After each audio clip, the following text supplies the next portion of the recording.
Hello girls, any idea what I'm making today? I'll tell you. I'm going to be making chicken and potato pie. Yes, everybody's favorite.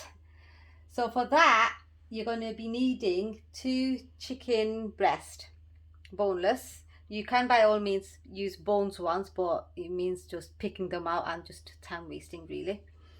I've got here 3 small potatoes, 2 onions, 1 mozzarella ball, fresh cream.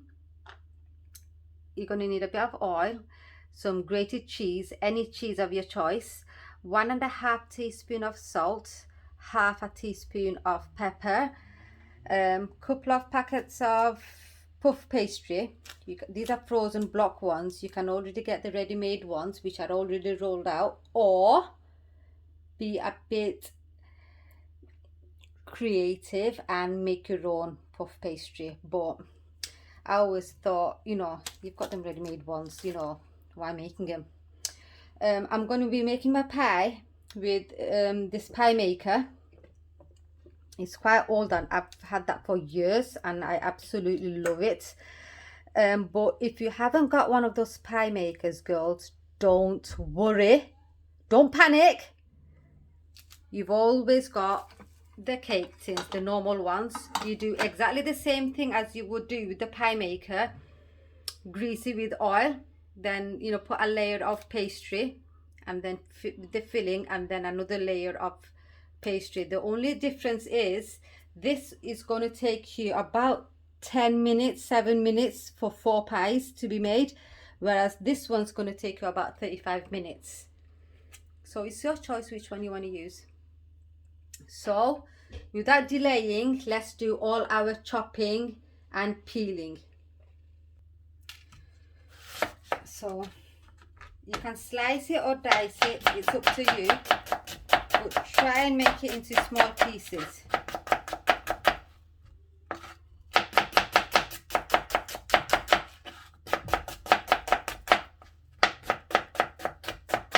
Like that. So carry on doing this with both the onions.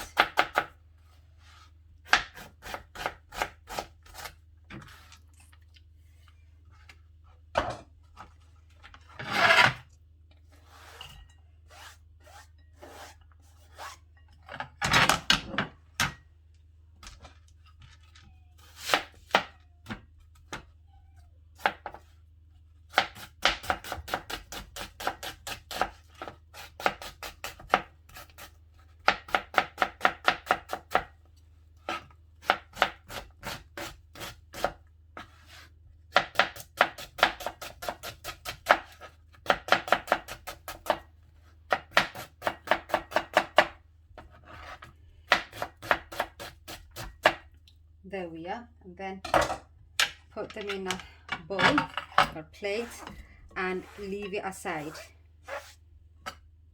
Next, we peel the potatoes. Now peeling's done, now let's do the chopping.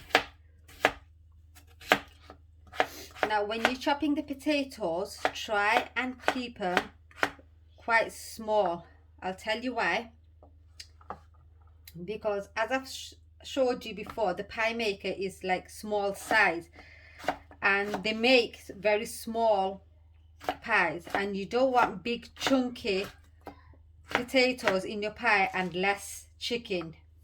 So that's why, to have equal amount of chicken and potatoes, try and keep them small sizes.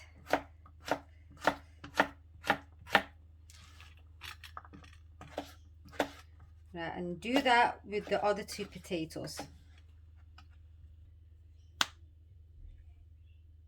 How fast was that? Cool, right? So now it's time to slice and dice the chicken. So just do like I'm doing, like this and like that. Try again to keep it into small pieces like the potatoes, because you don't want to only bite the chicken, you want some potatoes as well. So cut it like this for both the chicken breast.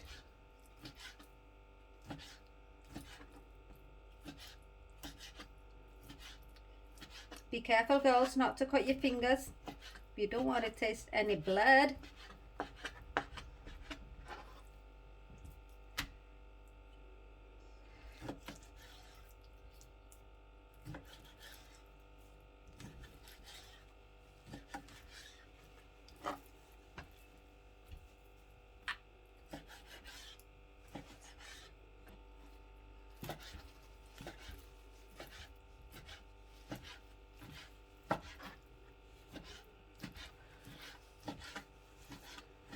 There we are.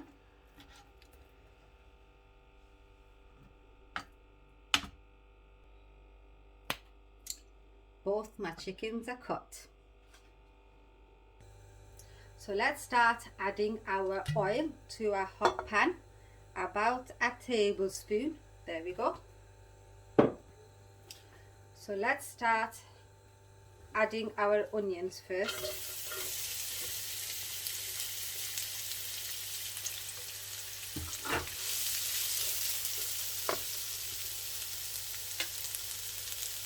Add our salt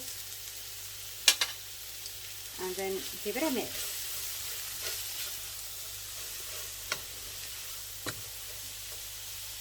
So all we have to do now is just cook the onions till they go a bit soft. You probably want to cover it up with a lid to speed the cooking up. And cook it for about 5-6 minutes. See how much it browns.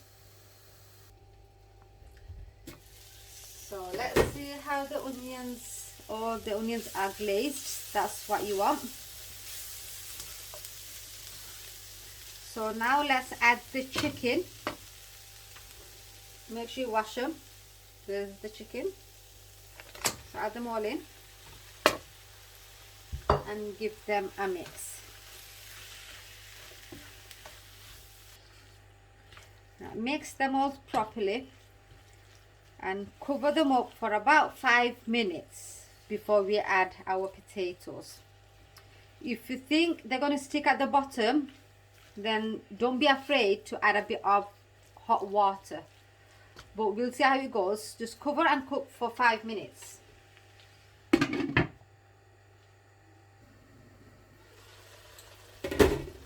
So let's see how our friends are doing.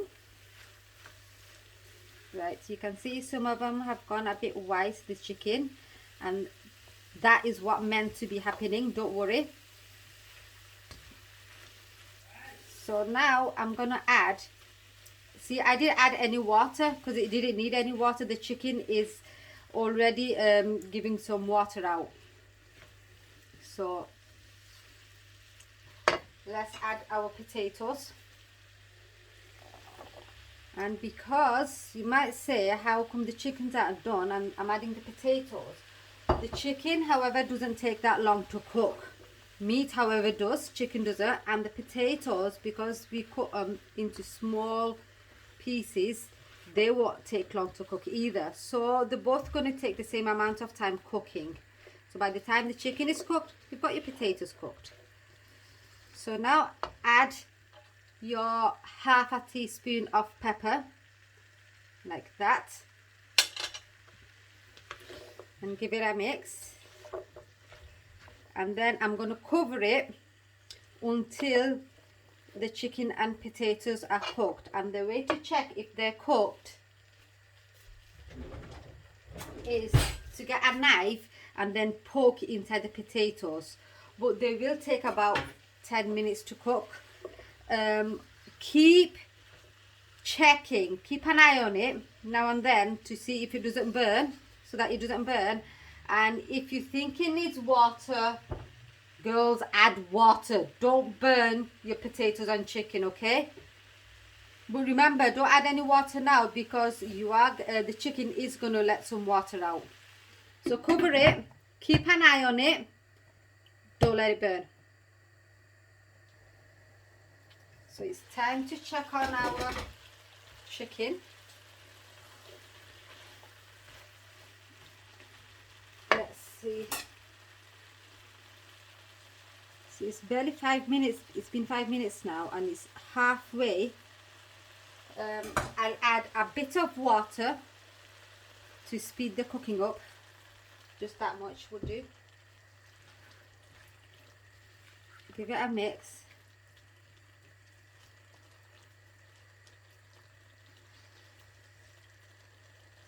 And cover it up again. Right, I've got my daughter to keep my company. Hi guys. That's her. So let's check. Right, the chicken, the potatoes are fully cooked. As you can see, it goes right through so easily. I'm just going to cook it for a few minutes just so all the water gets absorbed.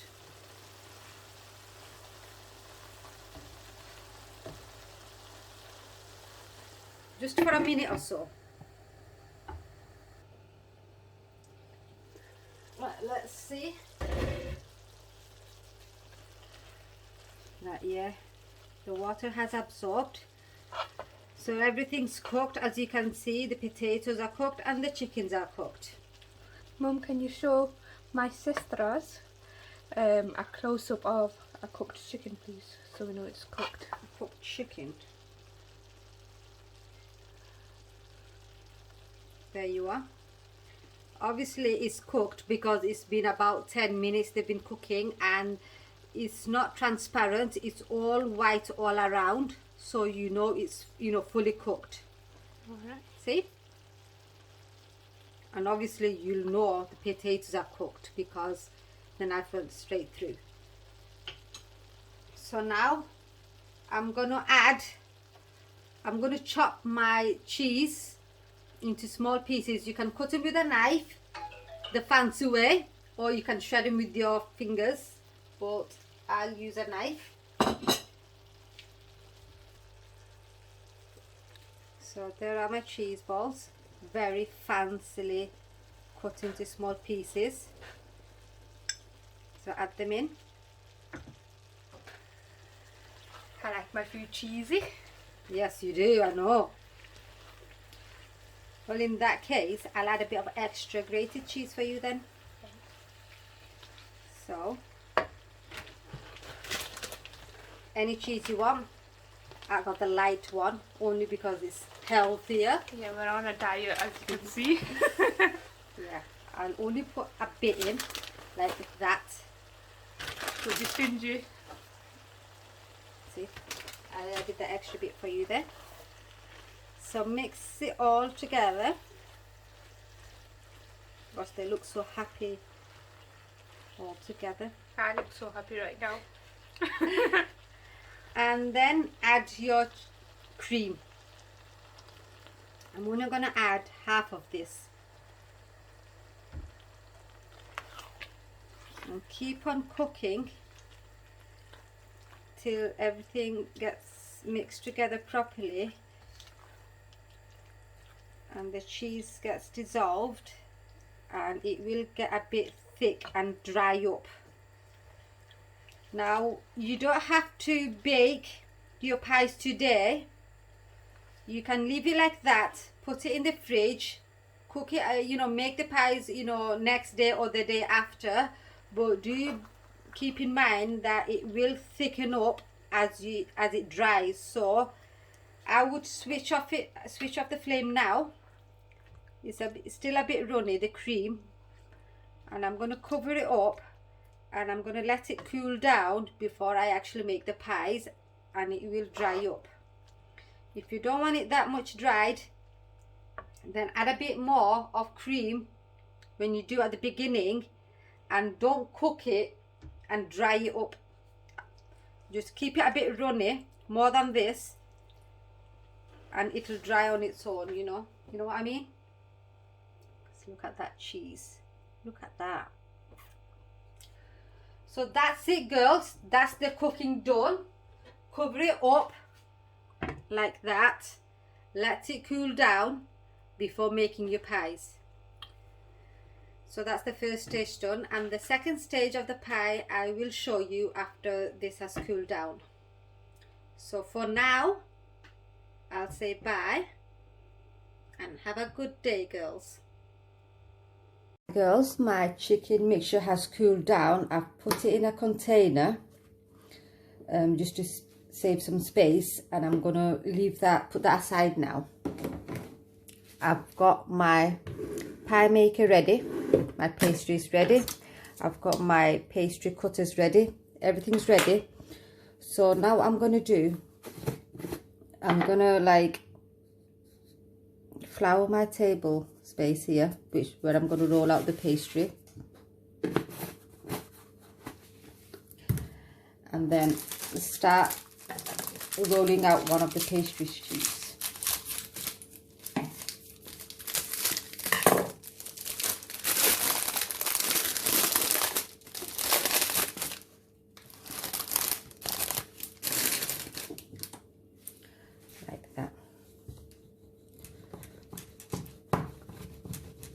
I'll show you the thickness you're supposed to roll this to.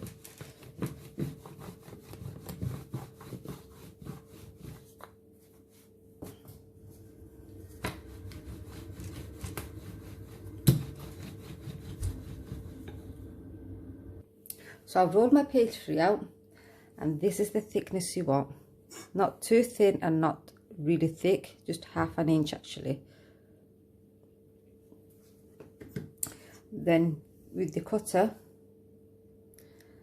try first one side just to see if it's big enough. You need two different sizes, one for the bottom layer, and then you're going to need another one for the top layer. So like that.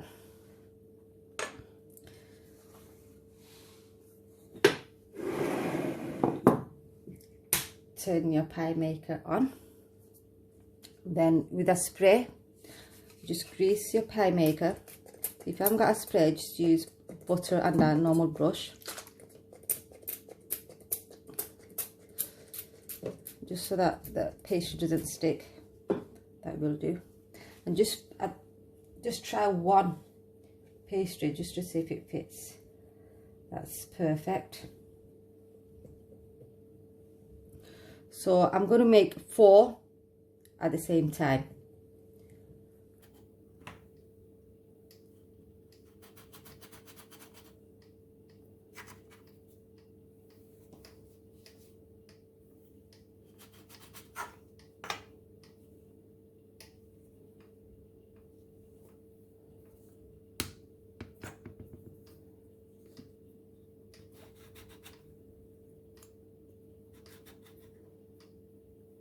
And the 4th one there.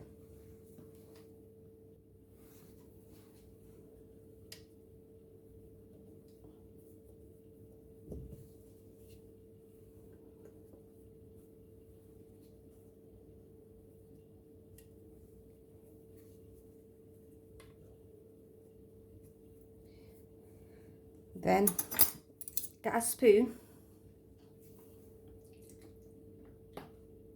and like a tablespoon of mixture, fill the pies in.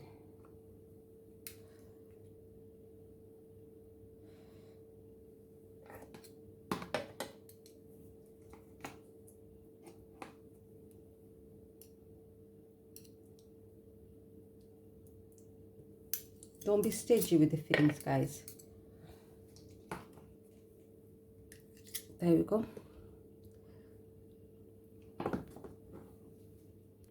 Then what I normally tend to do is just get plain water and with the finger just wet the sides so the top pastry sticks, and then just get your top pastry, place it on the top like so.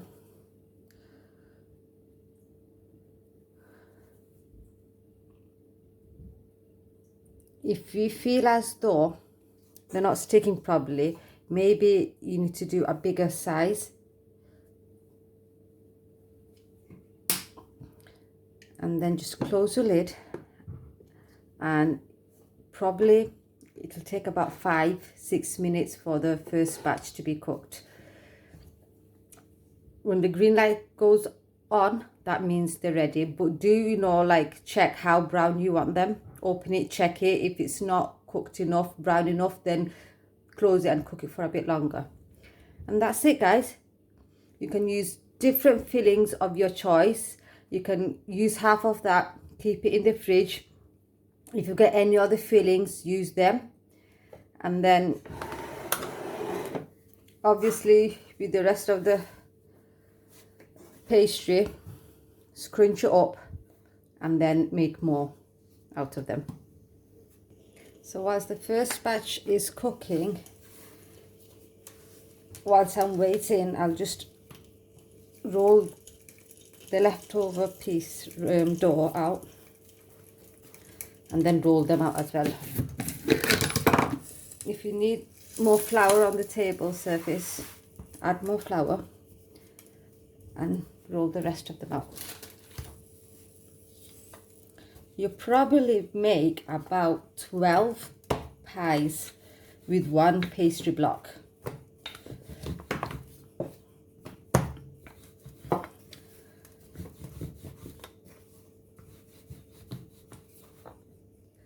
Sorry, not 12, about 10 pies. So like I said, if you haven't got one of the machines and you've just got the normal baking trays, just spray them, grease them with the oil, butter, and then you probably need bigger size of cutters depending on the size of your trays. So grease them, do exactly the same, put a pastry in, put your filling in, and then another layer of pastry, and then put it in the oven for about 35 minutes depending on your oven type. So I'm going to cut the rest of the pies out. Cool.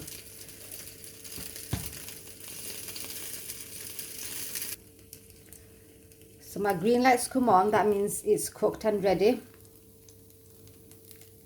And look at that, girls. How delicious does that look? I'm going to switch the machine off, but be careful, it is very, very hot. If I were you, I'd wait for a couple of minutes for everything to cool down a bit. But like I'm doing, I'm going to finish the whole pastry packet in one go. So with a toothpick, and you need a spoon, look how easily it came out because we've greased it. So obviously have your plate ready to put them in, and look how perfect they look.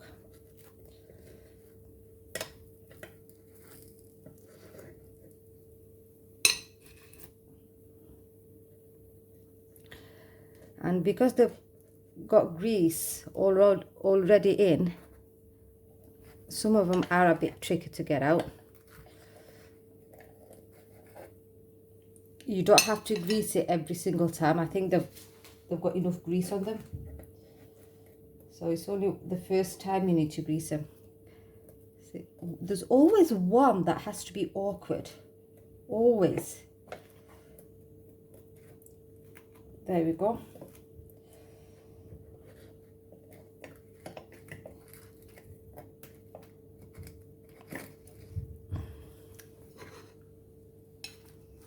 Now, they are definitely ready to be eaten. And I don't think one is enough. 2, maybe. 3, probably better. So have a go at this, girls. How easy was that? And it literally took about 7 minutes. But remember, if you're going to finish your whole pastry at one go, this is hot.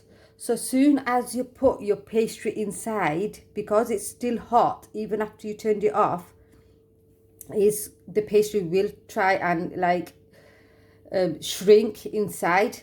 As soon as you put your pastry in, it starts cooking, so it's going to shrink in. So have your pastry fillings and everything ready, and as soon as you put your pastry in, fill it in, put your fillings in straight away. It is going to start shrinking, and obviously if that starts shrinking, then your top layer, when you put your top layer in, it's not going to touch the edges of that, so it's not going to seal properly. It's not going to seal like that. It's going to come off the lid. So try and do everything very quickly. So there you go.